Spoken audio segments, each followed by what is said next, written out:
Okay, today's trainer tip is going to be about the Romanian deadlift.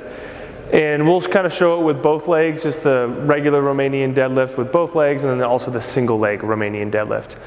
This exercise seems to be messed up the most. And it's not for a matter of people not paying attention or it being terribly hard, but it's just a couple of cues that you need to get your position or get your body into so you're doing it right. There's a lot of hinging and bending and squatting that we do, but if we're just doing a Romanian deadlift, the actual lift that's written in your program or on the board, we're just using the hamstring as the primary mover. We're taking out knee flexion, so we're kind of taking out the quad, and we're just working on this posterior chain. So if we're doing a single leg, or excuse me, a two-legged, just regular RDL, we're just throwing our hips back.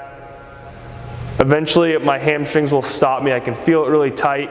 It's like pulling on the knee and up into the glute, and then I come back. What happens is people will just kind of see someone bend over and they'll kind of just roll their back. They'll kind of want to hit the ground.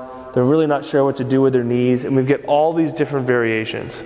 And so I want you to think about two things when you're doing a Romanian deadlift. I want you to think about having a proud chest, and for this shirt, for elemental to be red the whole time throughout the duration of the rep, I have to keep my chest proud. As soon as you start to slump forward and you kind of can't read the shirt throughout the rep, it means you've left the realm of a good RDL. So if you pretend like you've got elemental or some, say my last name, right? It's Manganello, it's got 11 letters. If you pretend like you have my name on your chest, you have to be able to read it throughout the whole rep. So if I'm squeezing my lats, I've got my shoulders open, I'm nice and tight, you should be able to read elemental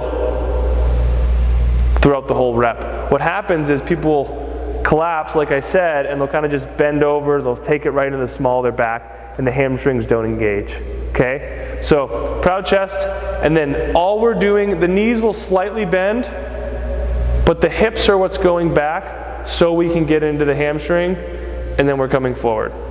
Okay? And it's the same thing with the single leg, right? A little bit more stability here. Unilateral stuff is a little bit harder, but it's all the same principles. I think the collapsing of the chest is the biggest mistake folks make. Okay? So, proud chest, and then just throw your hips back. Your knees will naturally bend, and you come back up. If you do not feel it in your hamstrings, or if you don't feel like they're kind of catching, you're probably in the wrong position.